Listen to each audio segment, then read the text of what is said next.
இதுவரைக்கும் நமது சேனலை சப்ஸ்கிரைப் செய்யாதவர்கள் செய்து கொள்ளும்படி கேட்டுக்கொள்கின்றோம். இன்றைய இதில் நம்ம பார்க்க போகிறது மேண்டரின் மேஸ்ட்ரோ சைல்டு ப்ராட்கி சீனிவாசன். அவர் 1969 பிறந்திருக்கார். 2014 மறைந்து விட்டார். அவர் சிறு வயதிலே வாசிக்க தொடங்கிட்டார். பெரிய பெரிய மகா வித்வான்கள்லாம் அவருக்கு பக்காவாத்தியம் வாசிச்சிருக்காங்க. அதாவது 100 வயசுக்குள்ள அனுபவம் அவருக்கு 10, 8, 9 வயசுலேயே கிடச்சிடுச்சு. 100 வயசு அனுபவத்தை 7, 8 வயசுலேயே வாசிக்க ஆரம்பிச்சிட்டார்.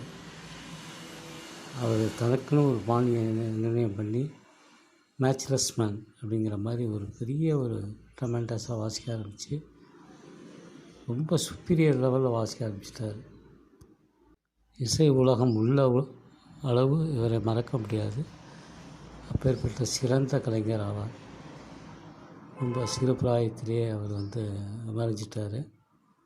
அதாவது வால் நட்சத்திரம் மாதிரி மின்னிட்டு அப்படியே இது பண்ணிட்டார். அவர் மறைந்தாலும் அவருடைய வாசிப்பு மறையாமல் இசை மூலமாக வாழ்ந்து கொண்டிருக்கின்றார் என்பது உண்மை.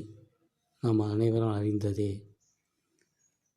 இதுவரைக்கும் நம்ம சேனலை சப்ஸ்கிரைப் பண்ணாத செய்து கொள்ளுங்கள். சப்ஸ்கிரைப் பண்ணுங்கள்.